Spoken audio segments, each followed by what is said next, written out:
many of these companies that I worked with had this philosophy of, we just need someone.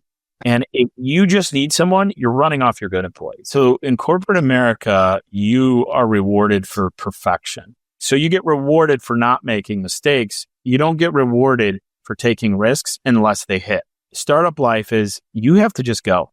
We have to just go and we have to learn, and it's going to be painful. But if you wait any longer, then you're going to lose out.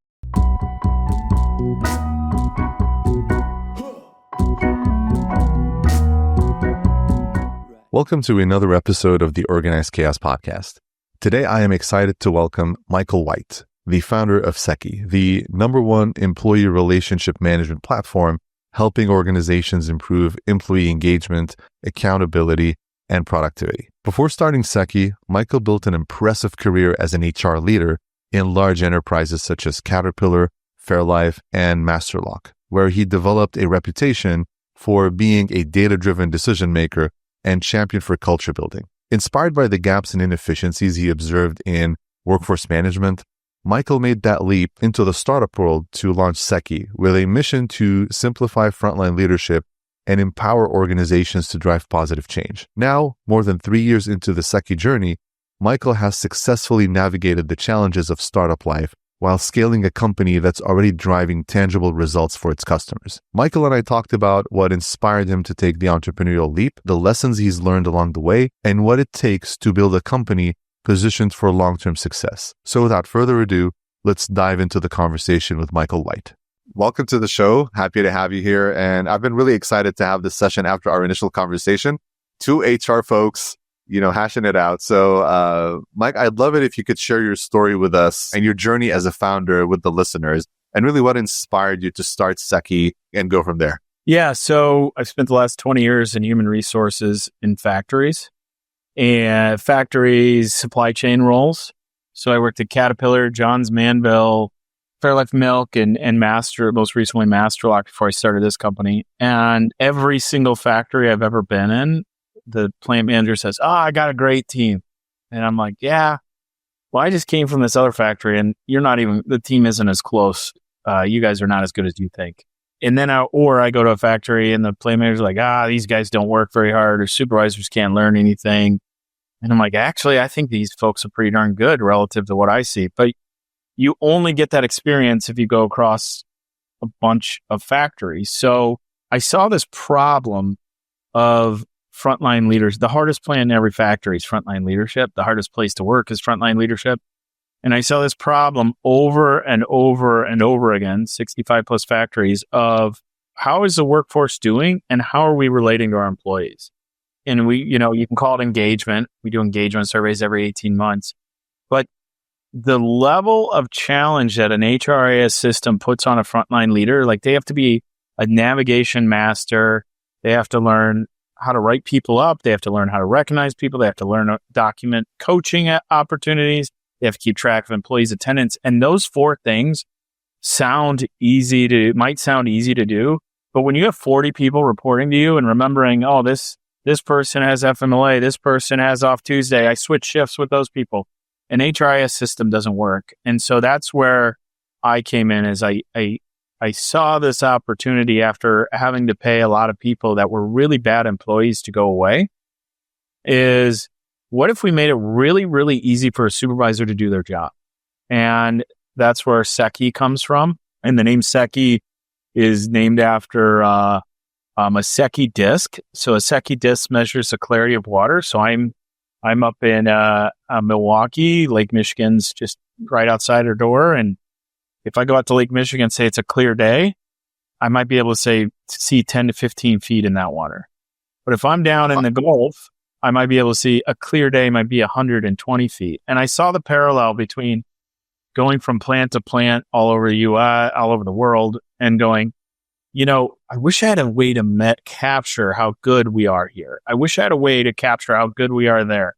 And what a Secchi disc does is it creates a standard measurement of the clarity of water. What our Secchi program does is it gives you clarity to your workforce and transparency into your workforce that you wouldn't have been able to get. Oh, that's amazing. And I think, Mike, you touched on something very interesting. Frontline leadership supervisors in general, like even outside the factory, I mean, having interacted with so many HR people throughout my career and founders, they tend to be really forgotten in terms of the HR load that's placed on them and the expectations, right? And so some of the things you mentioned, which might be trivial to most people, I mean, FMLA, tracking timesheets and so forth. I mean, when you start talking 30, 40, 50 people, that's a full-time job if you don't have the right setup to get the job done. It actually detracts from what that person is really there to do to begin with. Exactly. And people underestimate how much like actual paperwork a supervisor's expected to do.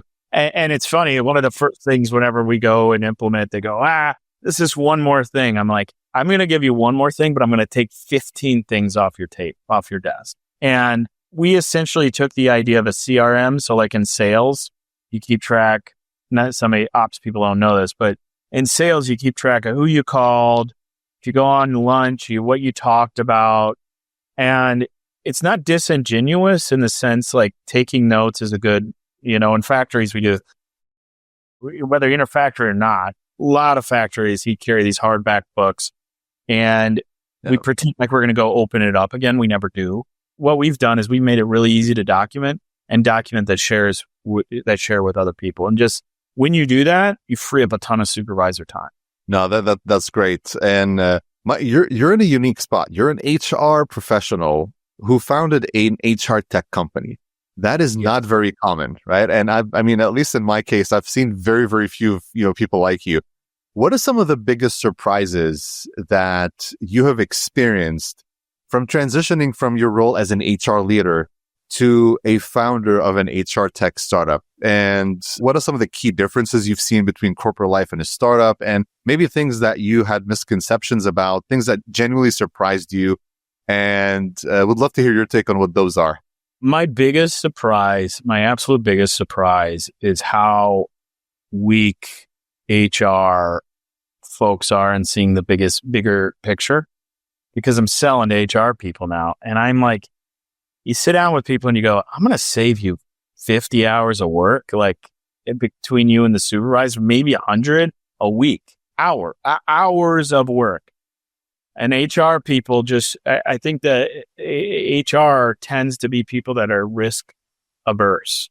It attracts people that are risk averse. Oh, yeah. And so when you're attracted to risk averse, that's one thing. But then within the risk averse group, there's people that are like insanely risk averse. So it's this like, we can't do anything because what might happen.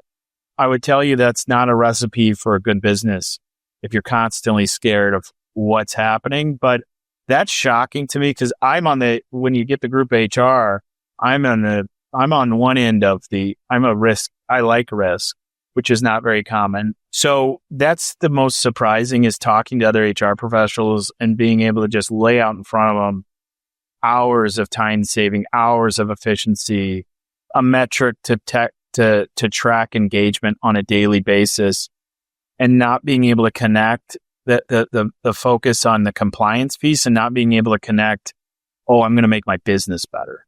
And so that's a challenge. And then the other challenge is just how much, people are like, when you start a small business, it's too much paperwork. If we could make small businesses less paperwork, workers' comp is hard, like everything's hard because you think, it's in a corporate world. I've worked with these big companies that I never touched any type of tactical business building. What I built was groups and teams, and somebody took care of payroll, somebody took care of compliance, all that stuff. I'm a traditional HR business partner, and so it's shocking how much we got to keep up on.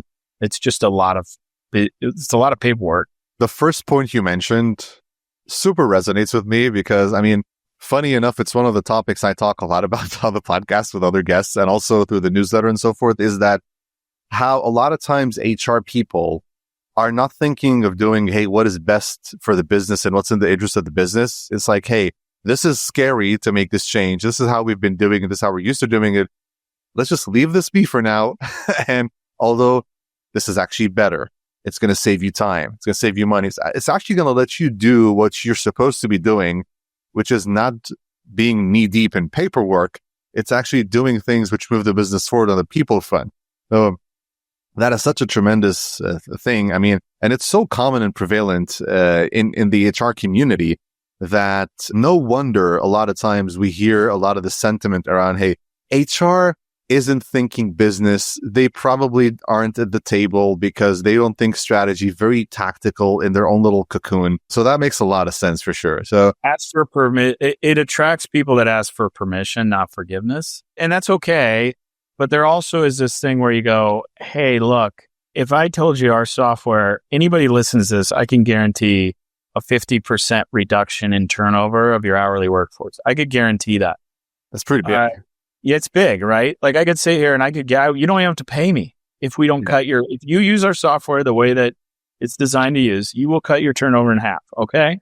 But you go to somebody and go, what's your biggest problem? Turnover. I said, okay, well, here's 10 case studies on how we cut turnover in half. I don't know. I'm like, okay, what are you going to do? Oh, we're going to do birthday cakes and have a family day. Yeah, those are good. You should do those. But that's not why people stick around. And there's also this, I learned early on, I was at a factory that had for 5 years, they'd had 6 terminations for performance. So a 300-person facility, 300 people, 6 terminations. And you go, well, great, we have great retention. If anyone has that low retention, you have a toxic work environment because you need to roll over those people that aren't there having fun, that aren't there making a difference, that are just coasting, that are causing trouble. And I'll never forget these 2 guys. One we let go, and the other guy said, you can't fire me, I quit. And we let go of the guys on a Friday, and they were in maintenance. And they just went from one area to the next, and they just stirred up drama. I'll never forget that next Monday morning, I switched my view. It was a paradigm shift for me. It's like, I feel so bad for the employees we had to let go. But when you start viewing it, not from the employees you let go standpoint, but the employees that are bullied, the employees that have to deal with the drama every day, the employees that are stressed out because they go, the maintenance guy, I got, make up some name. I got Jimmy coming over here. Jimmy's going to complain all day. He's going to bring me down. I don't want to be around Jimmy. Yeah. But I got to work with him today. If you take the perspective of the great employees, you find that separating employees is like the best thing you can do ever for engagement. And many of these companies that I worked with had this philosophy of, we just need someone. And if you just need someone, you are perpetuating you're running off your good employees. And I don't know how to explain that any clearer to people, but if you have a business mindset, you can get it. No, that's a very good point. I mean, something that I usually like to say to other HR folks and even like founders and so forth is that data lacking context is very misleading. If you look at a retention number in isolation of what's going on around it, if you look at an engagement score in isolation, you're missing a lot of the context as to why it is that. Something you mentioned, which I think heavily resonates. I've been in a similar situation with a client before where they had historically low turnover rates. And when you look deeper, a lot of the turnover was that, just like you mentioned, a lot of coasting going on, a lot of complacency. And the company didn't take any action at the time, but then they went through an economic downturn where they had to let go of some people and they had identified some of those quote unquote problem employees. The revenues actually went up with less people and they never backfilled their roles. So less people, right?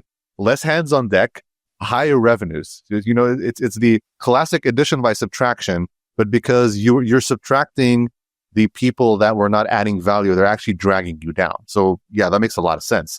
Yeah, Nahid, I had a customer that first thing we implemented Secchi, and one of our big value propositions is consistency of attendance policies or consistency of any disciplinary corrective action, but really around the attendance. And we separated 6 people in the first month. And this is a 100-person distribution center. So very labor intensive. We let 6 people go. Within 6 weeks, they had 4 weeks of record-breaking numbers. 4 weeks in a row, they broke records. I had their production data. They had never reached that amount. and they were running at the lowest headcount they had since their existence 2 years prior. And the productivity, they cut out 11% of their total costs. So not labor costs, total costs. So you think about how bad a bad employee is. Like 11% for them might be $500,000. 6 employees are gone. Now they have $500,000 more dollars. That's is bonkers. It's very hard. We all know our gut. There's beliefs and there's facts. Mm-hmm. So the belief is they're going to bring us down. The fact is we kind of don't know the fact till afterwards. Now we know the fact is they brought us down, and they brought us down to the tune of $500,000. So what does it mean to get rid of a toxic employee? The numbers say that a group of 5, there's a study out of the University of Washington that says it's like the cost of a bad apple. You can Google it on the Harvard Business Review. I'm blanking on who wrote it, but it's like they estimate that it's a 40% decrease in productivity. A bad apple reduces 40%. I think it might be higher.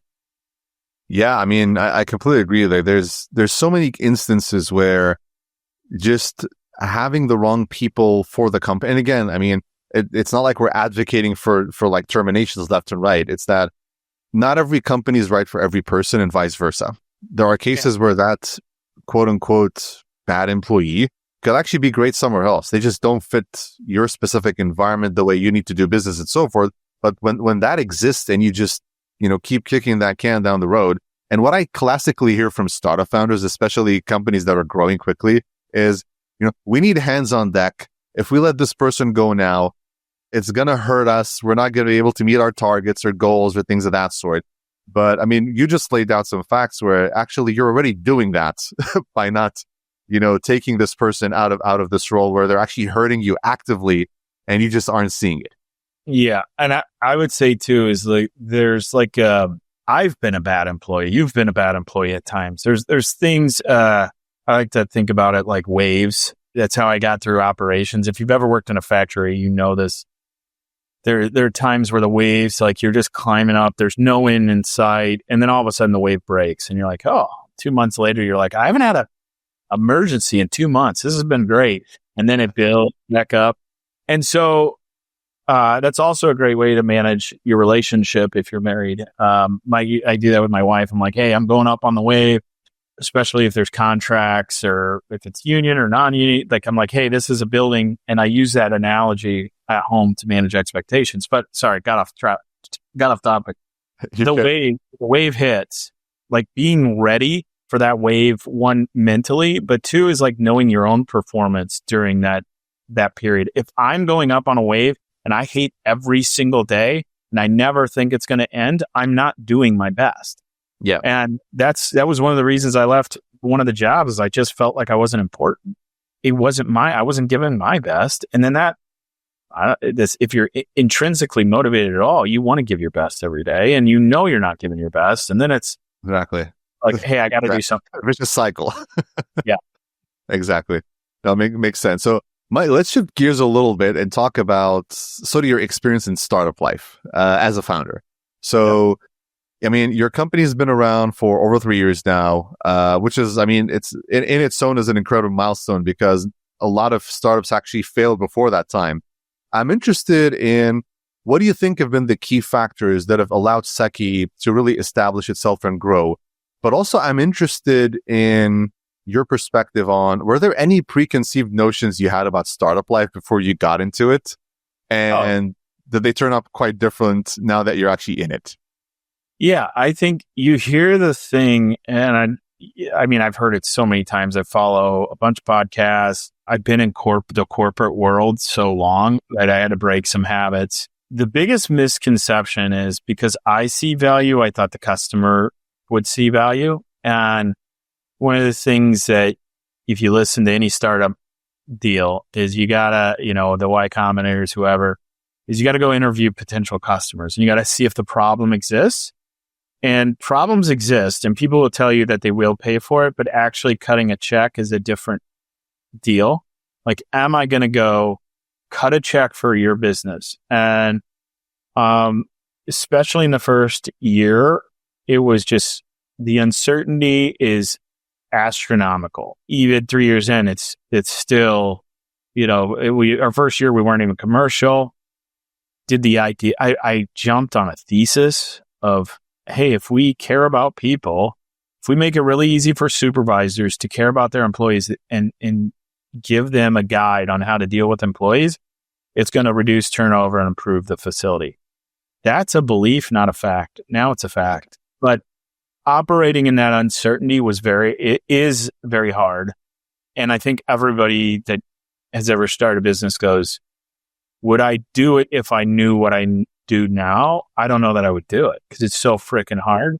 But on the flip side is that sense of purpose that, like, I didn't want to go to the end of my career and go, man, I had this great idea. What if, right? I could be the best HR person in the world. I had this great idea. What if? Yeah. No, that's great. Something I hear a lot of times from founders is that, and you mentioned this earlier about a lot of habits you had to break, but there's a lot of things that worked in the corporate, especially the enterprise level. When you're talking, these large corporations, some of the ones you mentioned, like the Caterpillars of the world and so forth, a lot of things that work in corporate do not translate very well into the startup world. Have you had some experiences with some things like this? And there any off the top of your mind, you're like, hey, this used to work very well in my corporate life. It does not translate well to my startup life. Yeah. The ability. So in corporate America, you are rewarded for perfection. So by being, I'm big. I believe everything in life is incentives. Like, locking the door to getting in my car and the which way I ride home, everything is incentivized, and we as human beings follow that incentive. So what I was sitting around the corporate table going, guys, we're spending, we would have like 200% turnover, but we were hiding our turnover and temp numbers. And I'm going, this is costing us millions of dollars, maybe even at a corporate level, hundreds of millions. Yeah. And I'm going, why doesn't my HR director want to report this number? Well, because it makes her look bad. Like, so then at one point I started putting a dollar amount. I had a LinkedIn post about this. I put a dollar amount next to turnover, and we were in the millions, and just in my group of 15 factories or so, we were in the $1 million of spend just on turnover at a very conservative number. And the ops manager like, hey man, no one else is reporting it this way. You're just making us look bad. The incentive is to be perfect, right? So you get rewarded for not making mistakes. You don't get rewarded for taking risks unless they hit. So you're only going to take risks that are home runs. Yeah. Whereas in this world, startup life is you have to just go. We have to just go, and we have to learn, and it's going to be painful. But if you wait any longer, then you're going to lose out. And that's what I was running into. I was really running into this at the beginning because I wanted things to be just right. And the MVP, a minimal viable product, is what you call the first version, like a beta product. The MVP can be as simple as a sheet of paper. It doesn't even have to be a software. That's a hard mindset to get out of because I fail a lot more now. Corporate America is where I learned how to say fail fast, but failing and learning, like, we just got to keep learning. It's a nonstop learning curve. Yeah, no, that's some great insight. Definitely, it's easier said than done too, right? Because especially when you're a startup founder, you're essentially, especially if you're not funded, right, by an external investor, which is most startups. Yeah. You're playing with house money. You're pretty much banking. You're pretty much taking a risk with your own finances. You're pushing your chips to the table, and you're saying, "Hey, I am going to go all in with this idea." And if it lands flat, there's some severe consequences, right? It could be, "Hey, I can't meet payroll. I can't get paid." But then to have that mindset and that will to actually keep going and do it again, it takes a special kind of someone, right? That's why why not a lot of people do this? It doesn't help you sleep well at night. No, it doesn't. There's I can't tell you how many nights. I actually had to institute a rule. I can't talk business unless I have a deadline. I'm not talking business in my house after 8 p.m. because I won't sleep. And brain turns on, and then I'm in trouble. But yeah, the risk. So I did raise, and I explained this to one of the bigger investors that I have. I was meeting with him. I said, look, mortgage my house. I quit. I was doing pretty darn good in my career. Mm-hmm. I quit the corporate career. I have all of my raise minus 2 people were in my network, and I worked with that have worked with me directly in my past. So I go, look, from Caterpillar, John's Man, I got people from my entire career invested in this software. They know it's a problem. They worked with me. They know how I work. And so if this fails, I only lose my house, my friends, and maybe my family. We'll see. So no big deal. Yeah, no big deal. He's like, oh, you're full of it. And I was like, yeah, I probably will still have them. They understand the risk. But as a startup guy, I feel a huge sense of responsibility and accountability to the investors. And I'm one of them. So there's that like fuel. And when you start getting lazy, when your brain goes, don't do that, you can do it tomorrow. It's like, no, you can't. You can't. There's no boss that's going to come down on me, but there's me. Yeah. No, that's a big one. I mean, I actually published an article about this a couple of weeks ago about the mental and emotional toll that entrepreneurship takes on founders. That is sometimes quite invisible to everyone else who's working with them. People who don't have a stake in the business. And a lot of times it of course it shows up in the founders, how they deal with people, their focus and different things. But a lot of times it's hidden to the point where, and founders do a good job actually hiding it for the most part, and they don't want to impact their business.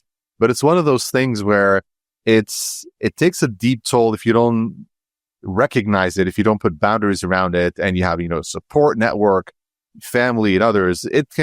I've seen people actually crash their businesses to the ground because they just couldn't deal with the amount of pressure that really took on them. I mean, having sleepless nights about whether I'm going to meet payroll or not, or whether, hey, we're going to hit the targets of the investor that they've set on us. And you know this yourself. Once an investor comes into the game, the stakes are even taken a level up there. There's certain commitments that are made. There's certain expectations which are heightened as well. So it's not easy by any means. Yeah, there's a bunch of rules around the legalities and like raising and how do you read it? Like just one of the worst rules, by the way, and I listen to the All In podcast pretty religiously, mm-hmm. and they talk about this is like I had friends that wanted to invest, friends and family raise, but you have to meet a threshold. So you have to individually bring in, I think, $250,000 a year, or have $1 million in assets outside of your Correct. house. Yeah. And so I didn't know about this rule. I'm like, my buddy got a big old bonus check, and he got the highest rating at a corporation he and I used to work at together. And he goes, I have this money. I don't want to put in the stock market. I can go buy $150,000 check, but I can't write you one for 20. Like, how does that make sense? Or $150,000. Yeah. Like, you can buy a truck that is a depreciating asset that is 100% going to lose you money, that gives you value of transportation, but you could buy that, but you can't invest in a startup, which is the most bonkers thing. And I know that people will abuse it, but the Jake Cal and All In always talks about, have them take an online course. And that I really, sorry, I kind of got us off track there, but when you raise money, that becomes the people that you're dealing with have money. They understand how to make money, and they also expect you to do it. Exactly. I mean, that's a great point you mentioned. I mean, I actually heard that. I learned about this, and I've been in the startup for a long time, but I heard about this actually, I think a year ago, the first time, but I also heard about it. There's another podcast that I listen to also frequently, the Prof G Markets by Scott Galloway. I really like it in economics and all that. So pretty cool. They're also talking about this, that, I mean, technically speaking, it's made up in a way where only the rich people can continue investing. And to your point, you're dealing with people who have a lot of money, generally speaking, who know how to make money, the expectations are a lot different. You're not just, working with your buddies and your family members where there's a lot more leeway. This is hardcore business, and the expectations are heightened. So no, that makes a lot of sense. Yeah. So being able to communicate. So like think about the skills that you learn as a startup. You got to be able to communicate financials. You have to be able to track financials. You got to be able to do the invoicing. There's just the business operations side is pretty daunting. Yeah. Somebody that doesn't do it on a regular basis. Then you add in now I need to learn selling, which I've always been told, oh, you're great at sales because you're a people person. It's like, no, it's not. It doesn't. People can trust. Sure, I get people to trust me, but to get them to write me a check is a totally different process. Oh yeah, it's an awkward thing. Like I can tell you all day about performance management, but to go through that sales process is just a learning curve that I'm still learning today. It's just it's going to be a muscle that I got to learn to flex. No, definitely, yeah. The sales part is the one that gets people the most. The founders that I've seen really not mind that, or those who actually come from a sales background who've done it before. There's like, yeah, I can do this all day. But to your point, most founders are not from a sales background. They're a practitioner of some function, just like yourself, HR professional, someone who's in tech and so forth. And then you're expecting them to sell their product or service. Just like you mentioned, it's not as straightforward as, hey, you're likable or you have good communication skills. Getting someone to write a check is a very different ballgame than actually having a plausible conversation with them. So that's a good segue into something I wanted to ask you, given that, again, you have crossed a very important milestone where your business is actually growing, right? You're 3+ years into it. You're on the up and up. What are some of the mistakes that you think you've made throughout this journey that other founders can learn from? And especially maybe other founders who are still on, or, soon to be future founders who are sort of on the fence about starting a business. What are some watch outs that you can pretty much tell our audience about from your own personal experiences in growing Secchi? Because I was a director, I signed this paperwork that said any of my thoughts were owned by the company early on. So I had to quit before I had sales. If you don't have that agreement, I highly recommend working for another paycheck as long as possible, minus, conflicting, don't do anything illegal, but go as long as possible under the other paycheck and moonlight it. That's my first thing I would say is you have a guaranteed check, do that. And then, especially with software, is really digging into the problem and getting people on board, getting as many people on board before you launch. So, calling people, there's a bunch of structured interviews on, I didn't do this, but I did call people and go, man, I just have every plant I've ever been in has a documentation problem. Do you have this problem? Yeah, I have that problem. Doesn't mean they're going to pay, but just to hear it. And then there's everybody there. I got it recommended a lot. Not everybody. Lean Startup, read the books, listen to the podcasts, listening to your podcasts.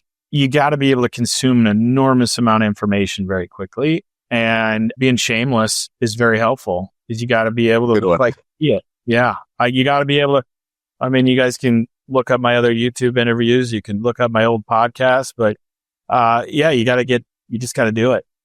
I hate doing reels. I hate doing social media.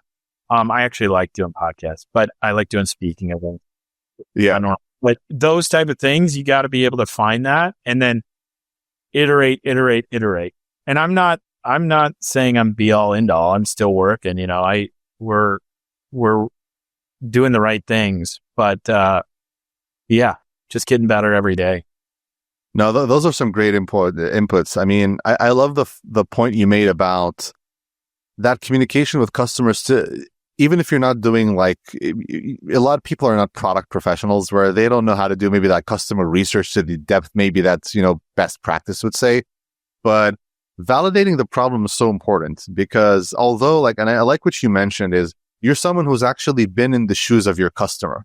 You're someone who's worked in those companies. You've been someone who's the director of those companies, but also even then validating the problem with others, apart from you knowing maybe for the most part, you wouldn't start this business without knowing hey, I've been in this situation. I have these experiences. I've had it in multiple places. I've seen this all over the place, but are there other people like me? And that's the first step to even determining, is there an opportunity here to commercialize a solution for this problem? Is it big and significant enough to where people are going to be willing to pay for it?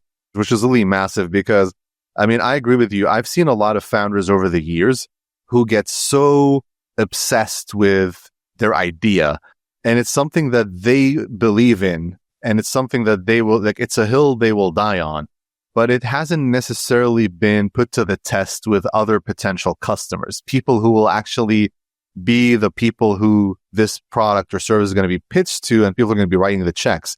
And it becomes a very arduous process to get the founders to really pivot.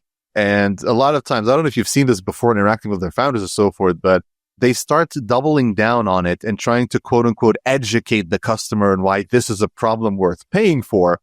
Whereas it's the other way around. You actually need to learn from the customer what problems are worth them paying for, and then it makes sense for you to tackle. Yes. And we do have the benefit of I don't know if it's number one right now today, because maybe there's world geopolitics are number one today, but most of the time, retention of workforce is top 3 issue, especially in the manufacturing market. And hourly are so hard to fill anyways. I mean, hourly workers are just a nightmare to fill with the turnover. I mean, a lot of people who have never worked in factories and hourly workers, they don't recognize this. They think maybe it's harder to get a software engineer than to get a forklift driver. It is super difficult. So yeah, I'm with you on that one.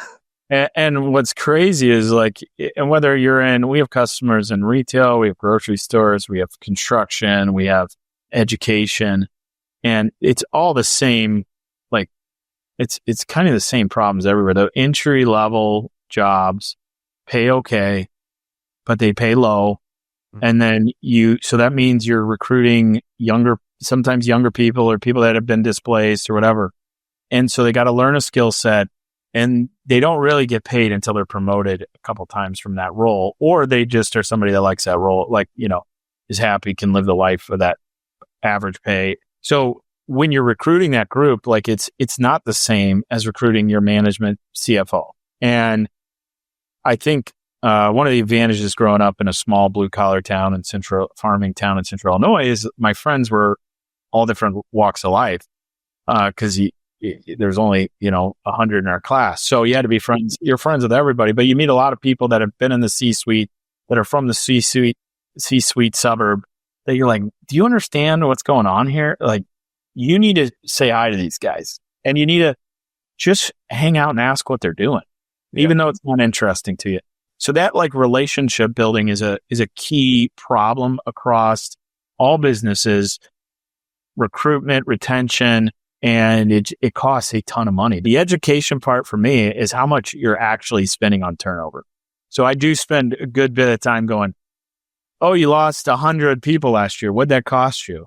Well, it's just part of the business. 100 people, just easy math is, times it by $10,000 a person. Does that work? And then you get the agreement there, and then you do the math of you're spending millions of dollars for nothing. Yeah, exactly. Yeah, I mean, it never fails when you put the dollar signs to the impact of any problem. It's the best way to get buy-in, especially when you're trying to sell a solution or service, right? Like, hey, this is the problem, but when you just put the spotlight on where it hurts, which is their pockets and their bank accounts, then you have their attention, which is a great way of, and it's a thing a lot of HR people struggle with to begin with, right? Typically HR folks do not default to how do I show impact on the business. They default to, hey, engagement is low and our turnover is high. Great, so what? Well, you sit in a meeting, and then here's the scenario. I've done this hundreds of times. You sit in a meeting and go, we miss a deadline, we miss the target. The team's what's the problem? Well, it's maintenance or HR. If you're in operations, you're pointing the finger at one of those two people. Well, your maintenance guys aren't any good. HR can't recruit me anybody. And what I used to take that really personally, being like, what are you talking about? And putting in the right system, it's all systems too. And that's part of the startup advantage. I feel like being in corporate America is when you understand the power of systems, you can leverage that. You just can't over systematize the startup. Yeah, so I've sat in a bunch of rooms where we sit and go, what's the problem? Oh, it's morale. It's morale. Oh, what the heck does that mean? All right, well, we need to give raises. We're losing people because of money. I just read the other day a 10% premium. If a job pays you a lot, there's a reason that pays you a lot. It's because it's miserable. Because it's absolutely miserable. And I used to get recruited, like I'm talking 50% increases from these recruiters. And then I dig into it and I'm kind of a researcher and I'm like, I find somebody who knows somebody and they go, yeah, it's miserable there. They're horrible. They treat you like a piece of meat. They're paying you to put up with it. Yeah, they're paying you to put up with it. And at CAT, I had a factory in Oxford, Mississippi. We closed it, unfortunately, but right across the street was another factory that paid like $4 more an hour. I'm like, how are you keeping people? $4 an hour. That's like 17 to 20 some. I mean, we might have been paying 15 at the time, 15 to 19. And the way they did it was they treated people right. People just want to feel like they matter, all that. So you sit and you go, sorry, back to this table. They go, raises. The next thing's training's horrible. Oh, it's always training. Okay, training. And then we go, well, we can't fix that. It's in this. And then they go, how about onboarding? All right, we're going to improve the onboarding. What about recruitment? Who are our worst interviewers? Jane, and they pull out a name. Jane hired that person. Jane's not very good at interviewing. Well, guess what? Everything that I just mentioned, you can find a study that says it's none of this. But that's where we go to is we think it's money. We think it's training. We think it's on. All those things matter, but really it's the relationship between the leader and the employee. It's what it is. And it's the number one reason why so many people leave their jobs, right? I mean, there's so many data points about it. Like it's always top of the list that people quit managers, not companies. But I love that what you said is, and I personally see this a lot when I'm working. And again, I come from the consulting world in another life, mostly where I work with a lot of board of directors with executives at different sizes of companies.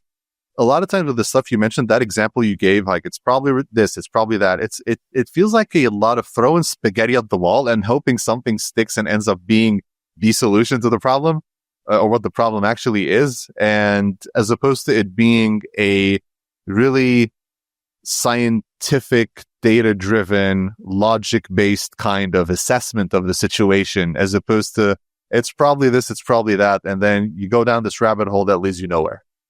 Yeah. And you do all this work that ultimately the loudest person in the room decided what to do. Like that. Of course. It's not database. We were in a database company. I'm like, we're just operating on how you guys feel today. And one of the problems is there's not great data on like, how am I going to decide which leader's doing it right, which isn't? I got a survey that I do every 18 months. It's heavily influenced by what's going on in the world around us. So, we bring in, that's one of the things that we bring in is like transparency. I can see who's getting recognized. I can see who's doing the recognizing. The accountability is so high that I can look at any one of our customer sites and I had a coffee with CEO of one of our customers. And I said, hey, this guy uses the heck out of our system. What do you think of him? And he goes, I thought he was okay, but I see what he does in your system and our business has grown. They've like they went from like 500K at this one facility to 2 million. So more than quadrupled performance. And I'm not saying the leader is a great leader, but I can visually see it back to that Secchi disc. I have a Secchi disc into every one of these facilities going, I can see how they're holding people accountable. I can see how they're recognizing. And so when you have those conversations, it's super impactful. And as a founder, what that does is I have the data, like we have case study after case study of the data. So I would recommend that is setting up on the front end, the ability to use logos on your website and doing case studies. Because my biggest customer, I can't use their logo, which... Mm-hmm. Yeah, that's a tough one. Yep, exactly. That's something I learned actually a while back, that include that sign off for permission early on in your order forms and contracts and all that. So, because later on, good luck getting that sign off. Yeah, I'm already on. Yeah, it's exactly. Well, Mike, this was great. Great having you on the show. For our listeners who are interested in reaching out to you, they want to sort of, pick your brain with all this stuff. They want to learn more about your company, Secchi.